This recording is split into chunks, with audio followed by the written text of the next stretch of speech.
तो आइए हम आपको ले चलते हैं कानपुर के मोहल्ले में। और मोहल्ले में ऐसे ऐसे लोग कि फिर क्या कहना।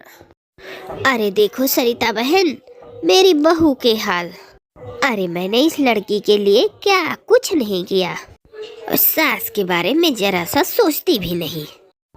अरे तुम क्या बोल रही हो मालती बहन, मेरी बहू को तो देखो, नौकरी करती है तो ऐसा लगता है जैसे सारा देश चला रही है। अब मोहल्ले की सभी औरतें बैठकर अपनी अपनी बहुओं की बुराई कर रही थी कि तभी वहाँ शांति देवी का बड़ा बेटा अपने छोटे भाई के साथ वहाँ आ जाता है। माँ, वो क्या है कि हम दोनों को काम से कुछ बाहर जाना होगा, तो तुम ऐसा करो, नाना के घर हो आओ।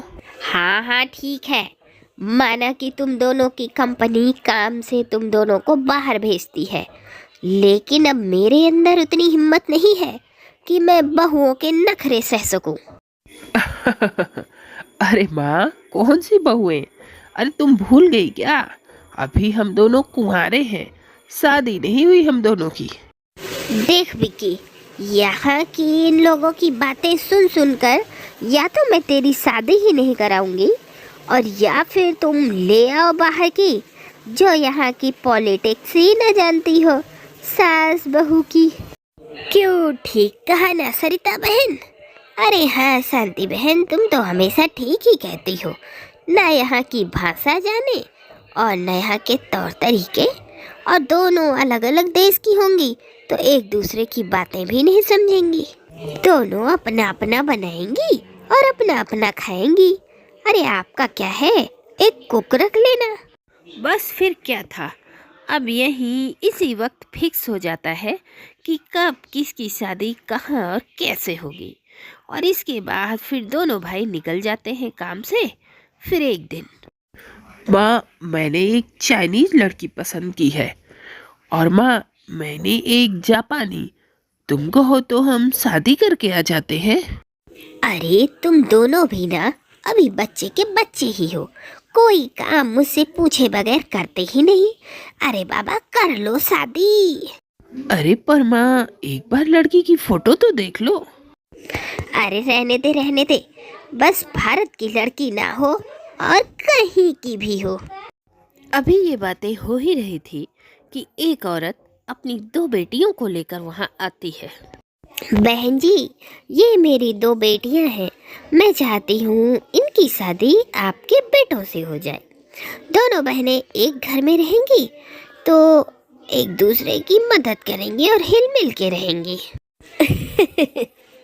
अरे भारत की लड़कियों से मैं शादी करवाऊं, वो भी अपने बेटों की? अरे ना जी ना, मुझे इंडियन बहू नहीं चाहिए।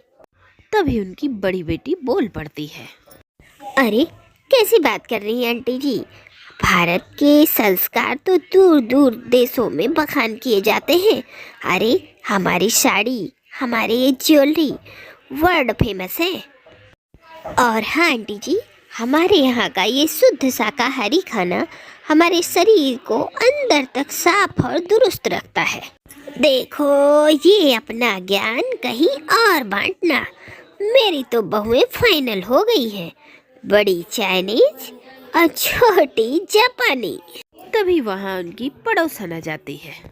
अरे कमलेश दीदी और रिद्धि सिद्धि, तुम लोग यहाँ क्या कर रहे हो? अरे रीता, तुम इन्हें जानती हो? अरे ये शादी कराने आई है अपनी बेटियों की, वो भी मेरे बेटों से।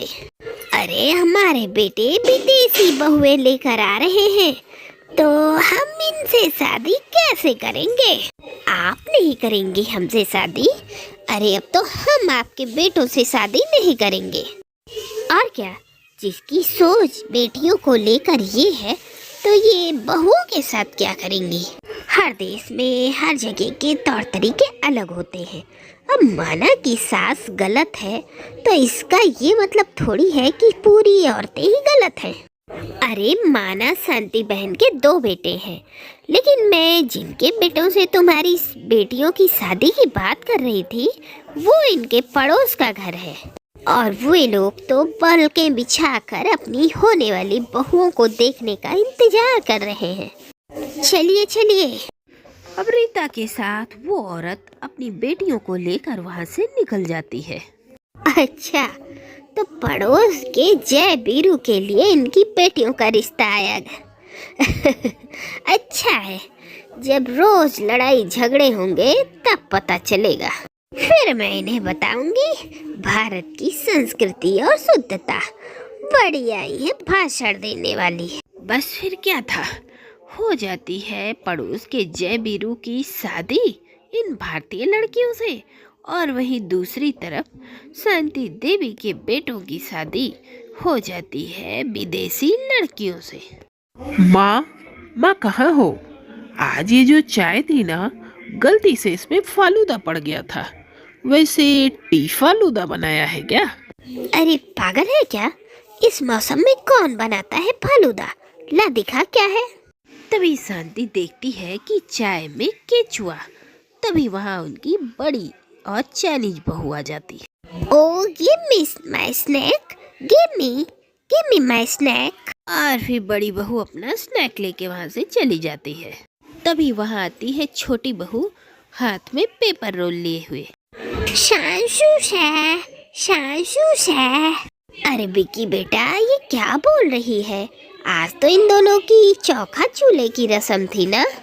माँ ये बस उसी की तैयारी कर रही है, मैंने इसे पहले ही बता दिया था। अरे पर ये क्या बोल रही है?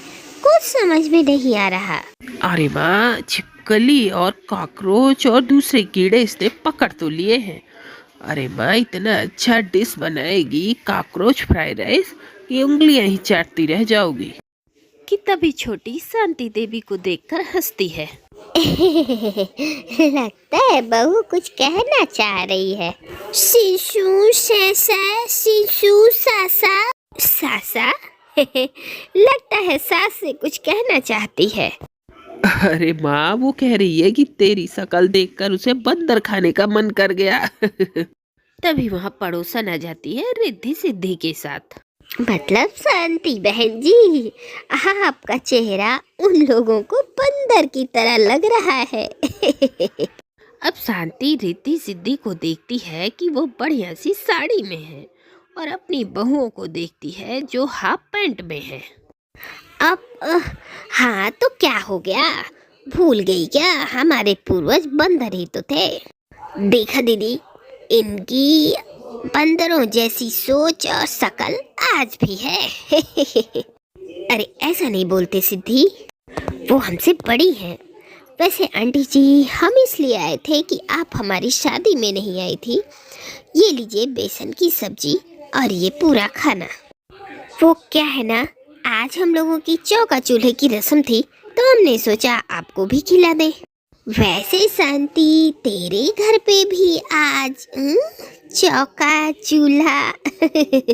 अरे इन लोगों को पहले पूरे कपड़े पहनने की रस्म तो करा दे।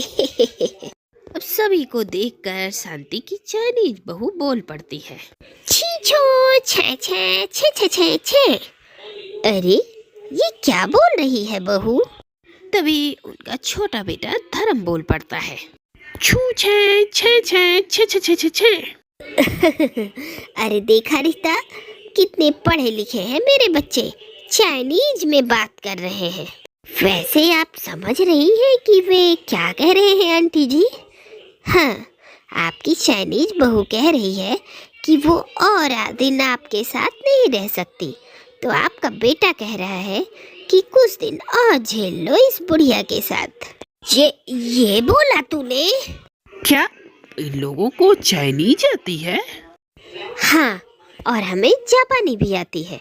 हम लोगों को संस्कार भी आता है और परिवार में एक साथ रहकर उनको निभाना भी आता है। अरे मैं तो अपनी रिद्धि सिद्धि बहू को यहाँ न लाती, बस मैं ये बताना चाहती हूँ कि हमारे देश में लड़कियाँ लाखों में एक हैं, और जैसा देश वैसा भेष भी होना चाहिए। अरे अब मैं क्या करूँ? छू छे छे छे छुई। छुछे छुछे छै छै छै। पूछे शुए शुए शु शुए शुए शा शा शु। सा सा सुआ सुई से सुआ। फिर शांति देवी की दोनों बहुएं, चाइनीज बहू और जापानीज बहू, अपने अपने पतियों को लेकर अपने अपने देश चली जाती हैं और रह जाती है शांति देवी अकेली।